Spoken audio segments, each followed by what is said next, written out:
All right, guys. So Alabama wins against 66-10 against Chattanooga. Listen, no surprise here, guys. We did exactly what we were supposed to do. We dominated on all fronts of the ball. We did let again. There's some little bit of concerns. I think we gave up 100 yards to a running back name. His last name was I think it was Apple. I forgot. But he's a solid running back. But 100 yards that we gave up on the ground. We gave up an explosive play. Inside linebackers did not play well tonight. They did not play well tonight, especially from our starting group. I thought that Trez Marshall once again is a liability. He is a liability as an inside linebacker. He did not. This is 2 weeks in a row right now where he's not going through his gaps. He's projecting. He's launching. He's not reading. He's not really reading the plays. It's just not working out for him. We all know he's a liability as a pass coverage linebacker. But in the run game, where you're supposed to be good at, especially when it comes to having the inside blitz and rushing the quarterback, that's your specialty. That's what you're supposed to be good at. In certain packages, he would come in to simply play against the run and to simply play on third down and to get after the quarterback. And if you're weak in those areas, if you're starting not to be there, then you just should not be on the football field. Now, like I said, I think he's going to be. I think once Deontay Lawson gets back, he's going to go right back to being a limited rotational type player that's going to be in certain packages. But he's just not that guy. He's just not that guy. Jahad Campbell also made some mistakes. Also had a couple times where he over pursued. But he did not make more mistakes than Trez. Trez did not have a good game. Simple as that. And this is 2 weeks in a row now where I just thought that the film was just not good on his part. We gave him some plays in the passing attack. For the most part, again, we didn't really play that much bump and run. We didn't really jam the receivers that much. As far as and I'm just talking about plays when they were successful. I mean, for the most part, we were pretty much off. We played off ball coverage. They killed us with some of those RPO based concepts. They killed us on the inside with the inside throws. Just inside intermediate throws. That's where they killed us at, and that's something that we got to get better at. We got to improve on because they started to gash us. They had damn near had a drive where they scored points simply because of their backup quarterback who hasn't even played that much football. I actually think this is his first career start, and for us for consecutive drives to really gash us with those RPO based concepts, and we did make adjustments to it, but I feel like we were a little late on making those adjustments.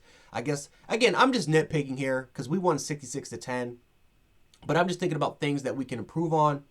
Of course, there were opportunities where again Malachi Moore slipped and the wide receiver was wide open down the field that the quarterback couldn't miss.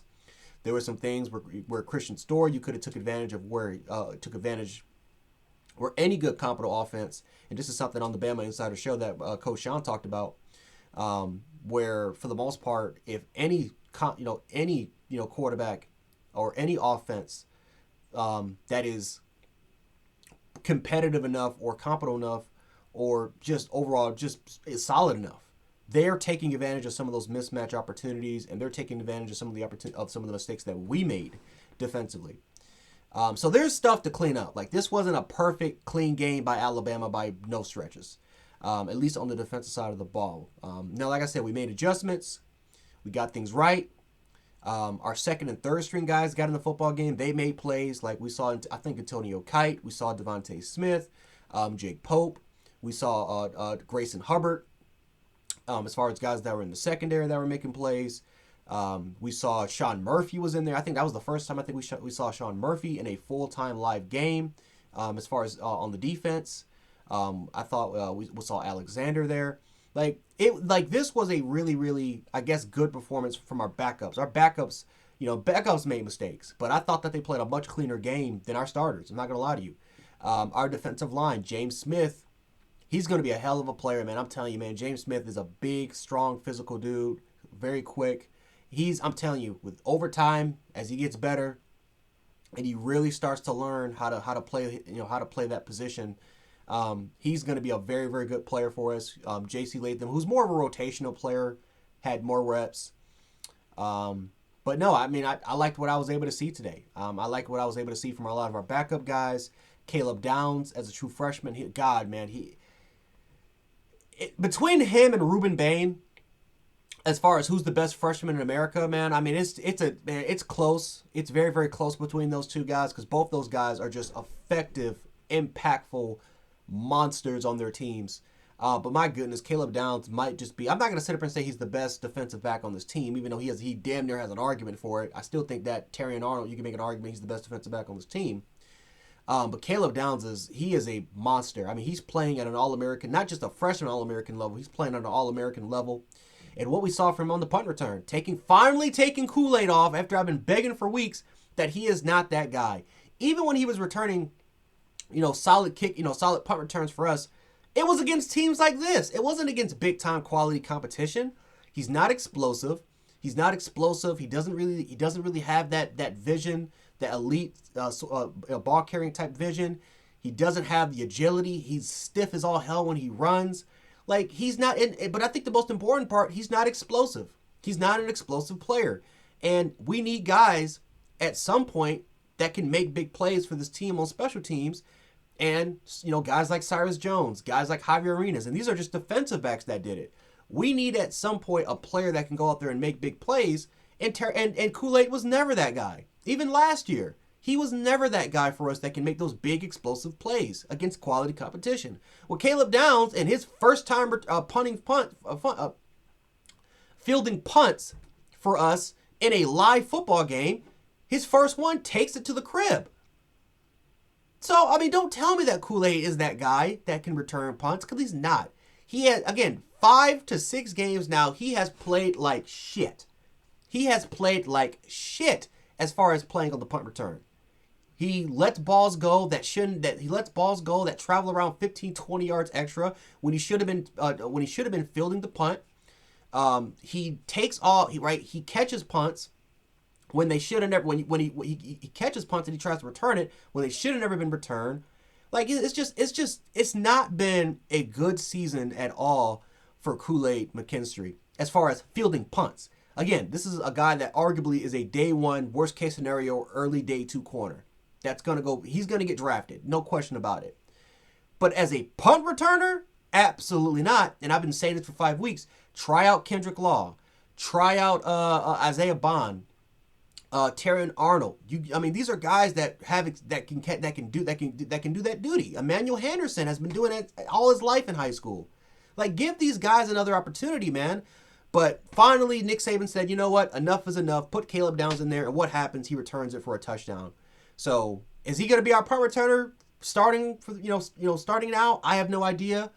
But Caleb Downs just proved exactly why. Kool-Aid McKinstry is just not the guy. He should not be returning punts for us ever again.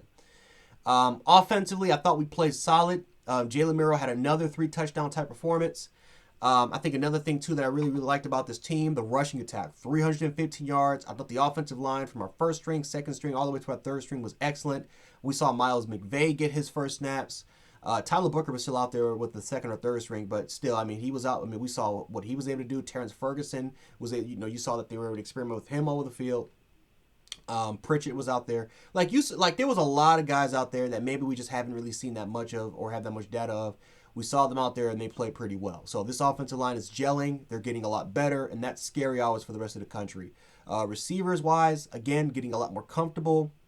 Quarterbacks, Dylan Lonergan, first time playing out there in a meaningful game. I thought he played well for the snaps that he was able to get out there. He played pretty well, man. Ty Simpson, I know people are going to be on Ty Simpson because he dropped the ball at the 1 after it should have been a 79-yard touchdown. He's going to learn from it. He's going to learn from that mistake. I have no worry about that. I thought overall, though, besides his rushing performance, Ty Simpson played a solid game. We did what we were supposed to do. Simple as that. We did what we were supposed to do. Now, you got the haters like Joe Klatt and the rest of the Fox broadcast team, or Fox or whatever the Fox company team, like Colin Cowherd and the rest of these teams, and the rest of these people. They're going to be talking shit, right? They're going to be talking their trash, talking their shit about how Alabama's playing Chattanooga. Yet they don't want to mention Florida State playing North Alabama. Yet they don't want to mention the fact how right now, as I'm recording this, Auburn is struggling with New Mexico State. They're losing to New Mexico State right now at half.